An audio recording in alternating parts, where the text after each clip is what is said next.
Hello and welcome to Do It Yourself channel. Today I will show you where to find the option and how to lower verbosity of our text-to-speech application in Samsung Galaxy S22. So where to look for text-to-speech options and how to lower the verbosity of the app. We need to go to Settings, then we are looking for Accessibility options, and here we have TalkBack. In TalkBack, in the Settings options, we have verbosity.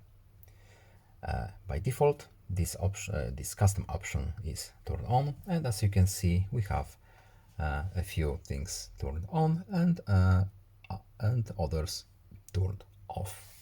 But if we want to lower the verbosity of the app, we can use this preset, and now every option is now, as you can see, turned off automatically.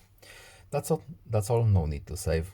Back out to the main menu, and that's it. I hope this video was helpful to you. Please leave a like and subscribe. Have a nice day and see you in the next video. Bye.